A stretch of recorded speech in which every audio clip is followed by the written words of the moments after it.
Hello students, welcome back with the topic of pronoun. As I had already taught you that pronoun is a word which is used in place of a noun.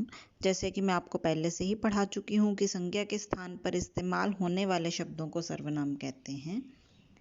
It has 9 kinds, इसके 9 भेद हैं. I had already taught you about personal pronoun पुरुषवाचक सर्वनाम, interrogative pronoun प्रश्नवाचक सर्वनाम, relative pronoun संबंधवाचक सर्वनाम, demonstrative pronoun संकेतवाचक सर्वनाम, distributive pronoun विभाग सूचक सर्वनाम एंड इनडेफिनिट प्रोनाउन अनिश्चयवाचक सर्वनाम.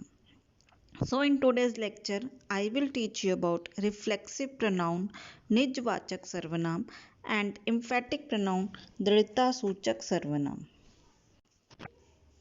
Let's start with reflexive pronoun निजवाचक सर्वनाम.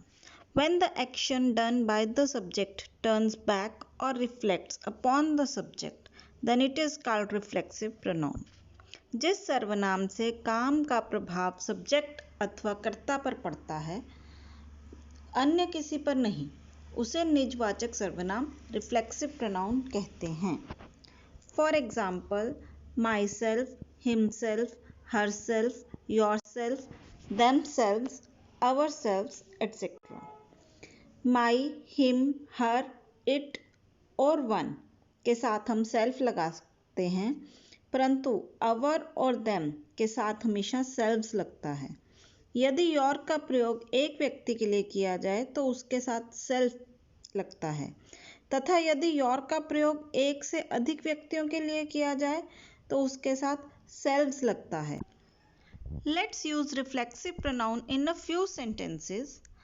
I hurt myself. मैंने खुद को चोट पहुंचाई.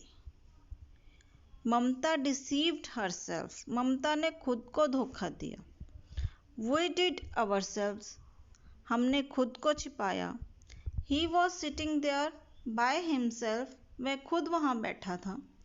You can go home yourself. आप अपने आप घर जा सकते हो. So students, these are the few sentences on reflexive pronoun. Now students, we will study about emphatic pronoun दृढ़ता सूचक सर्वनाम. An emphatic pronoun refers back to another noun or pronoun in the sentence to emphasize it. जिस सर्वनाम का प्रयोग जोर डालने के लिए हो, उसे emphatic pronoun दृढ़ता सूचक सर्वनाम कहते हैं. These are same as reflexive pronoun but use in a different way or manner. यह रिफ्लेक्सिव प्रोनाउन की तरह सेल्फ अथवा सेल्व्स लगाने से बनते हैं, किंतु इनका प्रयोग अलग से है, भिन्न है.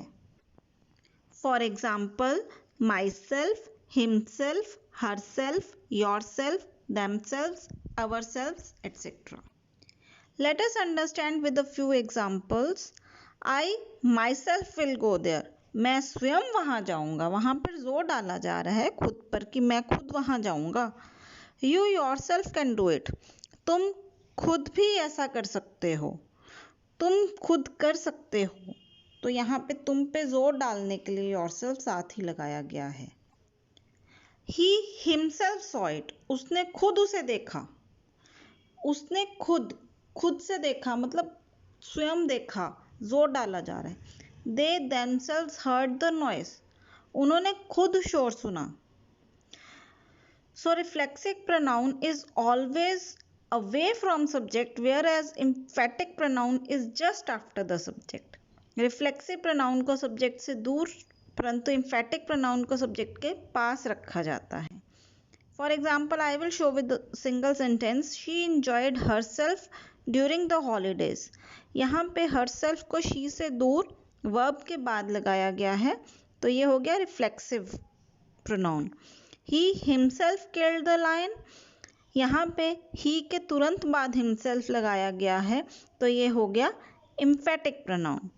सो students, today I taught you reflexive pronoun निजवाचक सर्वनाम एंड एम्फेटिक प्रोनाउन दृढ़ता सूचक सर्वनाम. So let's have a few sentences for your self evaluation. Please comment your answers in comment box. आप अपने suggestion सुझाव भी comment box में लिख सकते हैं. Also like and share my video and subscribe my channel for my upcoming videos. Thank you.